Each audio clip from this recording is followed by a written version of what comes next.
G'day folks, thanks for tuning in the first episode of the Big Game Report. Co-host me on this wonderful journey is obviously the better half, Jack Hartland. How you doing, mate? Hello guys. I'll tell you a little bit about the podcast before we get cracking on this episode. We're going to be talking all things sport, you name it, AFL, basketball, soccer, cricket, we've got it all. Today's podcast will be about the up-and-coming Ashes series between Australia and England, obviously. Starting in a few days, we'll run through the 17-man squad selected by Australia, detailing who we think are going to be in the starting 11 for our first test match at Edgbaston, and kind of talking through the snubs and who might be likely to get a spot in the first team. So we'll run through the 17-man list firstly, and then go into the snubs. So we've got Tim Payne, who's the captain, Cameron Bancroft, Cummings, Marcus Harris, Hazelwood, Head, Khawaja, Labuschagne, Lyon, Mitch Marsh, Nizer, Pattinson, Siddle, Smith, Stark, Wade, and Warner. Any inclusions or snubs that you could find on that list of the 17-man that they've revealed the other day? Big JL, the manager, the coach. The old Justin Langer. I reckon the biggest snub no-brainer is probably Joe Burns. Had a good Shield season last year. Yeah, I don't think it really tells much against Sri Lanka, but he did hit 180 not out in his last international test and averages 40 from 16 innings with the bat in test cricket. I feel like he is a home batsman though. He is one that will or has in the past struggled overseas compared to his form back at home. What about Curtis Patterson? I saw he was left out. He had did he play in the Sri Lankan test at the end of the year? Yeah, he did. He also hit 114 not out against Sri Lanka and Canberra with Joe Burns. So they are two of probably the biggest nubs, but a few of the ins. Wade finally back in after a ripping Shield one day, Big Bash season. Definitely deserved. I reckon he should have been in the World Cup squad. So he probably should have been. We could have used his batting. I know he did get added as an injury replacement, but I don't think they even bothered to use him. I think the way Kerry was playing, he definitely deserved his role as well. Yeah, I think Wade probably, for me personally, could play as a specialist batsman. Like his form's been that good that he could play as just a pure batsman, not having to take the gloves. Because I do think Payne is a better keeper than Wade is. Wade's been a bit iffy behind the stumps previously, but I think he could find a spot in the team being a permanent batsman. I was going to say on that, Edgbaston, 1st of August, do you have him in your starting 11? I do, but I'll reveal that a little bit later. Who I have in my starting 11. And another big inclusion is James Pattinson, back after, I think it was 18 months ago, he had some spinal surgery to correct his spine up. I think it was a bit out of place. Horrid run of form, but he's definitely a great... Horrid run of form with injuries, but his actual form has been up there, I'll tell you that. He's had a ripping start to the county season over in England, and I think that's why he's been named in the 17-man squad. Knows how to play on those shores. And he also had a fairly good run in the warm-up games for Australia A. I don't know who they played exactly, but I did see that he was taking some polls. Yeah, didn't he tear up in the Big Bash too? Yeah, I don't know if he was playing the Big Bash, but not really taking... I don't think 2025 I think T20 is going to replicate into international tests, especially in the Ashes. It's a whole different game. There's a few other ins as well. Michael Neser. Bowler. Yet to play for Australia, but he's probably one of the lesser tier ones in the squad, but maybe if there's an injury or two, I could see him sneaking into the squad. I know he's not too bad with the bat as well. So if they decide to maybe not play a specialist all-rounder and use Cummings as that all-rounder, he might be able to slot into number 8 with the bat as well. I think that is one of Australia's strongest points at this point, is having the depth in the batting. Like, all our bowlers can bat, besides Hazelwood's not really too handy with the bat. But you got the likes of Pattinson, who's not too bad with the bat, and he's as good with the bat. And you've got Cummings, who last time I showed you was probably could be in the squad as a genuine all-rounder. And we got the GOAT. We got Gary, best night watchman in international cricket, hands down. He does what he needs to with the bat, and he does it well. And then Sidhu, I mean, he's probably not too handy with the bat. Yeah, bit of a shock inclusion. Thought he was, I think he adds that experience Yeah. that we sometimes lack. Yeah. Even if he doesn't play, he'll be good. For he'd be probably a part-time bowling coach really to our brigade. I think he's got a good morale around the group as well. He's been there for years, so Him and his bananas get around the world, I'll tell you that much. sweatbands and goatees. So, now that we've run through that, we'll have a look at our first 11s. Do you want to read through who you've got playing in the first test match? First test, Edgbaston. I have Warner and Bancroft opening. I think Harris won't play. We'll run through together. We'll go position by position. I also have Warner and Bancroft at the top of the order. Mm-hmm. I mean, Marcus Harris, he probably hasn't done anything wrong to be dropped after last summer. Like he was probably one of our best batsmen. I think Bancroft's last just summer. done more right, really. Yeah, I think he's probably suited more to the conditions, Bancroft. Like, I know he has spent some time over there playing county cricket, and he showed in the intra-squad game, I guess it is, not intra-club, but intra-squad, that he's probably more suited to those conditions than probably even Warner as a batsman. Like, he's got a steady head in his shoulders, and he's got that defensive play style where he can see out 10, 15 overs, 20 overs, 30 overs, and just plod along. He doesn't have that aggressive takeover in him. Whereas I feel Warner and Harris, they come from a 2021 day background, definitely. and they're more aggressive batsmen. I'm saying, like, when I think of Marcus Harris, I think Melbourne Renegades, not almost Test cricket. But do you reckon maybe the left-hand, right-hand combination might have a little bit, or just purely form? I think probably disability. Like, I don't think if you've got two left-handers that come in to open and they're the best two left-handers, then you take it. But I would say it's probably purely based on their ability that Bancroft and Warner will be opening the batting. Like, I mean, Bancroft, he did show in the warm-up games as well, and Warner, who had a superb World Cup, he was probably the best batsman we had, him and Finch. And yeah, I think it's probably that comes down to having that one defensive, one aggressive opener that Australia's kind of always run with in like recent years. Langer and Hayden days. Warner and Chris Rogers as well. Definitely. Like, we did struggle to find an opener after Cowan. that. We've kind of just bounced between. But I think as long as these guys, I mean, don't cheat again, they we should be able to see Warner and Bancroft open the batting for a long time. We'll speak about that topic a bit later. Yeah, I mean, it's probably going to come up, especially from the English fans. Oh, yeah, they're going to give it to us. The Barmy Army but is going to have a few words to say when... They've probably got a few chances already lined up, but we'll just show them what to do with the bat. I mean, it's probably deserved. I think we'd do the same. Yeah. Like we did do to... Was it Broad that nicked it and didn't walk? I mean, we're still giving him grief about that. Definitely. So it's probably... It's deserved, but... I mean, they're probably gonna lather him in some chance when they're walking out to bat. Bloody good rivalry. So we'll go, I guess, every two. So who do you have number 3 and 4 in the batting lineup? To start me middle order, I've got Steve Smith and Usman Khawaja. I also have Smith and Khawaja. But do you reckon Khawaja might bat 3, or are you happy he's at 4 as well? I think Steve Smith should bat number 3. You have your best bat at number 3. And Khawaja, I mean, it's one spot down. I know he does tend to perform better when he is up the order, but I think, especially in swinging English conditions with a Duke bowl, if we get Steve Smith in early, if we lose a quick wicket, And rub the shine off. he'll be able to play it out a bit better than Khawaja is. I'm still a bit iffy sometimes on Khawaja's technique, where Steve Smith, even though his technique is probably more questionable, he's more fully in connection, He's fully comfortable with it, where Khawaja can be a bit hesitant. Prods it. And I heard you say before that Edgbaston's a spinning deck, and I feel like Smith is a lot more comfortable against spin than Khawaja has been. Definitely loves to move his feet. I know Khawaja has developed more technique when it comes to spin bowling. Like he's got a good sweep shot and reverse sweep now, but I still think you have your best bat at number 3. Khawaja, I mean, he's a handy number 4. There's no denying that.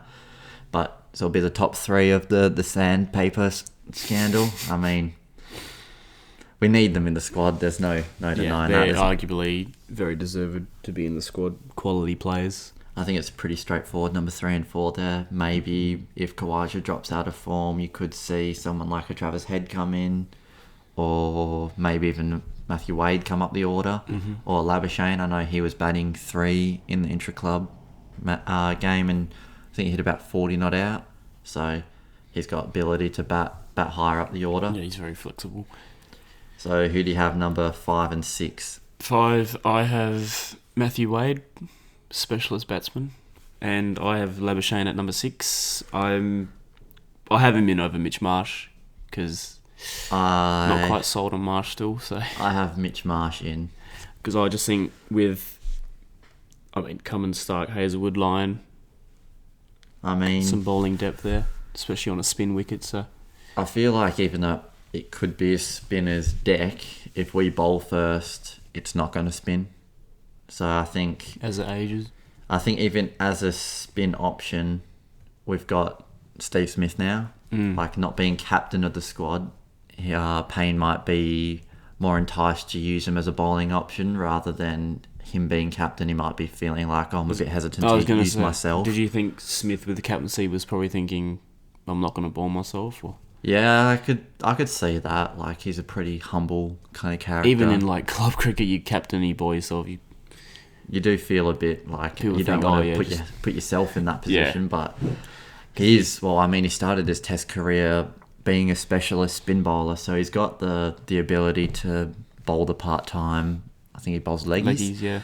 Still remember part-time leggies. So that spell against India. Yeah. In India. Tore them apart. But I also have Wade coming in at number 5 as a specialist batsman. I think it's a thoroughly deserved selection in the squad. He has proven over the last year and a half of Shield cricket that he deserves to be in the squad. I feel like he probably should have been selected against Sri Lanka last year. Overlooked, obviously, back then. But I think him coming in at number 5, even if it's for 2 tests, if he doesn't prove himself, you can bring someone else in. But I think he deserves the first opportunity to be in the test team. I mean, he's I don't see anyone else having the kind of form that he's been in. Yeah. Obviously, if Curtis Patterson was selected in the team, maybe he could have been chosen to bat number 5. I mean, he's had a terrific Sheffield Shield season last year as well.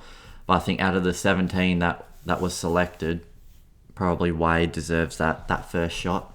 And I have Marsh, obviously, at number 6. And Paul Wade has copped a lot of scrutiny over his career. I think any keeper has after Gillian Haddon. So it's, I think he obviously hasn't shown his ability to be a proven test match batter. But it's a more short form game, but he has developed. I hope that he can come in and hopefully, play a pivotal role with for Australia their summer, our winter in the Ashes. But I have Mitch Marsh coming in at number 6. I think if Labuschagne's not batting 3 or 4, he's probably not going to be able to bat to his best ability. That kind of plays into Mitch Marsh's hands, who can come down the order, has done for Australia previously, took some time off. I know didn't play at the IPL, went over or was planning to go over and play county cricket. I don't know if it happened. I think he might have got injured, but I think he's trying to put his best foot forward to be a test player, not just a specialist one-day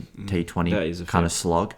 That's a fair point, though. And we saw in the intra-club match that he took, I think, 7 wickets in the game. So he's handy with the ball as well, especially in swinging conditions, bowling little mediums, right arm over mediums, getting the in-swing, getting the outswing. So that's why I selected him at 6. Now that you've said that, it's probably...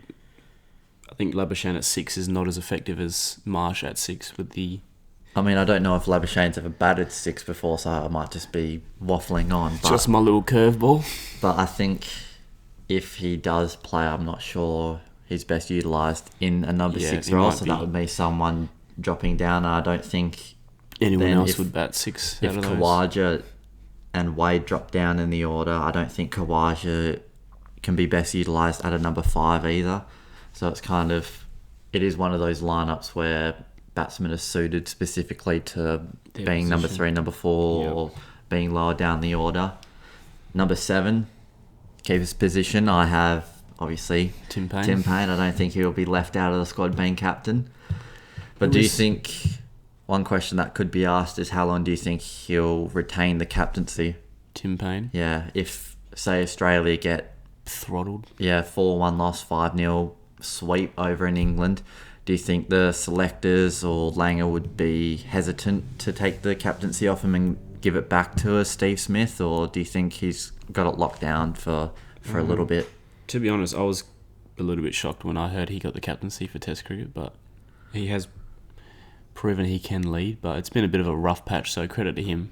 Yeah, I don't Quite think... resilient, so it'd be a little bit unfair to strip it off him. But Steve Smith is a leader, but yeah, there's a bit of grey water with the whole sandpaper. Yeah, obviously that does play into I don't Payne think, holding it. But personally, I don't think they would probably lead the team against Smith and Warner after that. But do you reckon think after their ban? I think Smith did the right thing and was really honest with the public about what Yeah. happened and his involvement in it. And although I can see Smith maybe not captain, but getting into some kind of leadership role group, yeah. in the team. And obviously they did carry out the actions. They were very sincere. Yeah, they got banned. They copped it on the chin. They were banned, and now they've come back. Still playing great footy. Cricket, Cricket, not football. Footy on my mind. So now into the bowling lineup. Who do you have at number 8 and 9? 8, I have Pat Cummins. 9, Mitchell Starc. I also have the same there. We've got Cummings, who had an excellent summer over here, and he's really come on leaps and bounds since he's got over all his injuries and really locked down that bowling Isn't he position. number 1 Test bowler at the moment? He could be. I mean, it wouldn't surprise me. He has been in absolutely terrific form lately. Scintillating. And I mean, Stark, it kind of just speaks for itself. You've got your right armour in Cummings, left armour in Stark. I mean, who wants to face big hooping in swingers every over? But I think he's got to find a balance. Yep.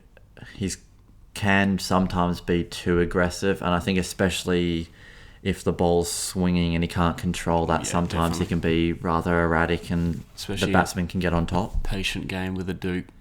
Yeah, it is. I mean, Probably having won't. different balls, it will play a little bit differently. You won't see as many in-swinging Yorkers. No, it's more swing off the seam. So, but he should hold down that number 9 spot. And as Depending on how he performs, I could see maybe someone else coming in there, giving them a try, because I know they did play every single game in the World Cup. you think maybe about under a bit of- durability. Yeah. Bit of duress. Especially, I think Stark came off an injury before the World Cup, so he might. His body might be a little bit. Yeah, and I mean, fast bowlers are always they always seem to have some kind of foot injury or back injury, and it might be better to rest them for a test match and not waste, but get them injured kind of thing, because we Yeah. have got a lot of bowling depth in the squad. I was going to mention, like you mentioned before, credit to the squad. There's a lot of depth there. And speaking of Cummins and Stark, there's still batting ability all the way to number 9. So Yeah, they are good bats. So who do you have number 10 and 11? I have Josh Hazlewood Yep. and Gary the Goat. Nathan Lyon, number 11. Can't leave him out. No, he's the only specialist spinner in the squad, so he's kind of selects himself Yeah. unless there is a pitch that does predominantly play for fast bowlers. Maybe he will get left out. I'm not sure, but Someone like Nessa could come in if it was not Or- a spin-friendly wicket or Pattinson. even Siddle, or I mean, we've got a lot of good bowling depth there. Like, even though Siddle's a bit older, he's experienced, wise head, he knows how to play these kind of wickets. He's been over to England for the Ashes before. But I have a different selection at number 10. I've selected James Pattinson to come in. And I mean, Hazelwood is unlucky to have missed out, but I think the bowling aggression that Patterson brings will help us a lot compared to what Hazelwood can do. And I think Hazelwood is probably deserving of a bit of a rest as well after the World Cup. And I don't even think he played the World Cup, did he? No. No, he didn't play the World Cup, so maybe he has been injured, because I would have thought he would have been in the World definitely. Cup squad. But I like the aggressive nature that Pattinson brings because Bit of a Mitchell Johnson. yeah, we have got Unsettling. I think especially over in England, we need someone who, along with Stark, can bowl the bouncer, We can need hit the that Yorker. unsettling. Whereas Hazelwood, I feel like if the ball stops swinging, he's kind of predictable. Just up and down, really. Up and down.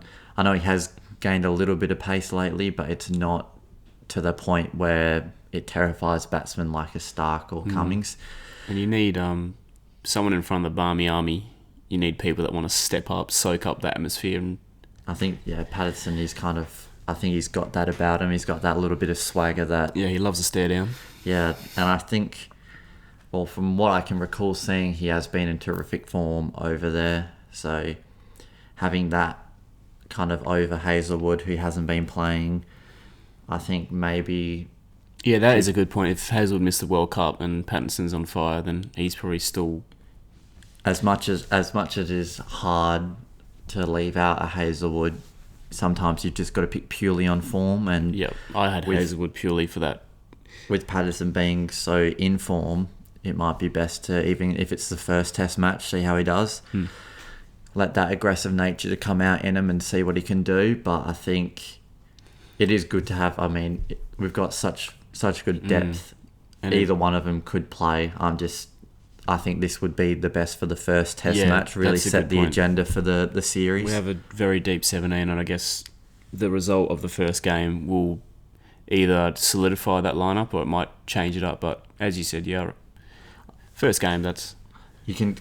I don't mean you can kind of test the team. It's the Ashes. You want to win every game you can. You want to come in firing, but I think even if it is for the first test match, you can kind of see where some players who haven't played test cricket in a while are at, and that might lead to, if they don't do so well, selection change.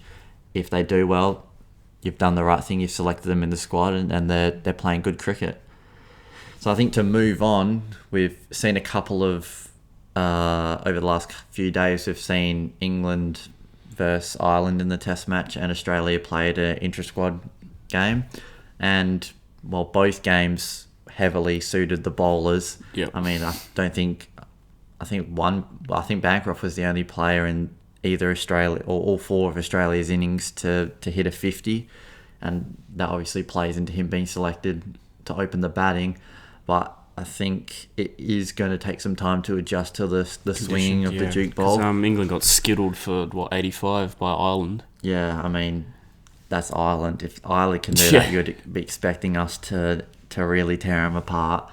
But I think the swinging Duke ball probably plays into England's hands more. However, with the World Cup, I think they were using a kookaburra, so they might be kind of used to the kookaburra ball and it taking some time to adjust back to the Duke ball. I mean, I think the issue with that England have is their openers. So if we can get that early wicket every game, unsettle them, get number 3 in, whether it's Joe Root, I think he normally bats number 3, or Johnny Bairstow, we can kind of get into them early, because I think since... Well, it's been a while since they've really had 2 solid openers. I know they have... what's his... I know since Cook's gone, that's kind of... Left. Cook was there for such a long time that he was kind of just... he picked himself pretty much. He was copping a lot of scrutiny at the end of his career, but on his retirement it shows how much of a hole he has left. He's class. Could you see someone like a Jason Roy maybe opening I was the batting? thinking that, because who they have at the moment, James Vince. Is Vince opening for them? I don't even know who opens. I think over the last couple of months to 6 months to a year, they've kind of been just chopping and changing. Yeah, Jason Roy though, bloody hell, what a World Cup he had. He's Dismounted in some us. very good form. And But Bairstow. I've not really seen too much county form to say that he can transition that into a long form game, but I mean, he's got the ability to smack around the park, so maybe it could be a defensive batsman. You just let Jason Roy kind of tee off, and if he doesn't make runs, you've got other batting in the shed. Like they do have a lot of batting depth. They got do. Joe Root, Bairstow, Stokes. Butler plays? I don't know if Butler plays. I think Bairstow might take the gloves. Keeps, yep. But I mean, Butler, if he does play, he's a He's a very quality. handy batsman. And they do have bowlers who are conditioned to bowling with the swinging bowl. I mean, Broad, who doesn't play one day anymore, he'll come in and he's always been successful over there against us. I was going to say someone in hot form for them is Chris Wokes. Yeah. And he's got a lot of batting ability as well, so he'll be a bit of a trouble for us. So. He is a good all-rounder, and they do have quality spin options as well. Moeen Ali, if he plays that all-rounder role, provides a good spinning option. Mason Wood, does he play? I don't know if Mason Wood plays Test match, but they do have a lot of bowling depth that they can bring in, and especially being over in England, if you select a squad, you can always bring someone else in to replace someone who isn't in good form and change it up a little bit. But I think, especially with them winning the World Cup, they are going to take a lot of confidence into the definitely. Ashes. Crowd's going to be a lot more vocal. And I mean, as we said about the players, Warner, Bancroft, Smith, who were banned for the sandpaper scandal, the crowd will get a lot of buzz and Bit of a unity, lift, yeah. I think, from They're going to enjoy it. them booing, and I'm sure the English are going to give them some hostile, Reception. to say the least. At Edgbaston.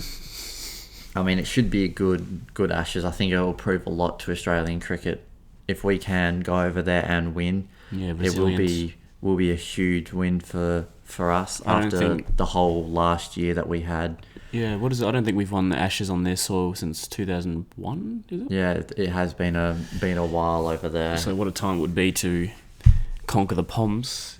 I mean, yeah, it would be not only for that, but I think the love for cricket in Australia has dropped off recently with the sandpaper issue, and I think with other sports coming in as well, there has been a drop off in juniors playing cricket. So if we can go over there and take back the Ashes from the English, it will be good for the summer coming up as well. I know I think we have the T20 World Cup over here at the end of the year, so it'd be good to roll into that, get as many people to the cricket as we can, and have a good home summer of cricket as well. But I think that pretty much covers everything for the initial pre-Ashes discussion that you can have. We'll be sure to keep the conversation rolling, maybe do a podcast or two as it progresses, see who's playing well, who's not playing well, what strategies are working, which strategies aren't, and keep updating who our first 11 will be. And you can follow us on the Big Game Report on Twitter. And we also have Instagram and Facebook, so We'll if you want to definitely be updating and having some discussions on those social media sites. So if you want to keep track of who's playing well in the Ashes and have a conversation with us about who even we've selected in this podcast, if you disagree or you think someone else should be in, or any snubs or inclusions that you don't think should be there, then make sure to Let us know. go over to our socials and let us know. Just quickly, can Australia win? I think we can. I'll let I don't think we can beat them by much. It might be a 2-1 win, Yeah, a couple of draws, or 3-2. But I don't think it'll be as comprehensive as the 5-0 sweep. 5-0 sweep in 06, Mo Mitchell. 07. But I think we do have the ability to take it to them over there. I mean, we've been over there for long enough with the World Cup, We've got practicing on the test wickets over there. So I think we do have the ability. Yeah, we've We've got a good squad, a lot of depth. So very deep squad, very experienced squad, and a squad full of those little X factors that could come off for us. But I do think England will start favourite and deserve to start favourite for sure.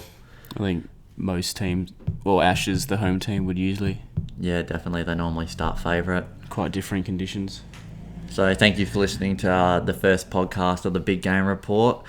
We'll be dropping 1 or 2 podcasts a week following what big events are going on. We'll be doing different season previews for the A-League, the NBL, NBA, and even the Big Bash when it comes around. So make sure you subscribe to the podcast, go over to our socials to keep track of what we're posting when we're posting, and thanks for listening. Cheers.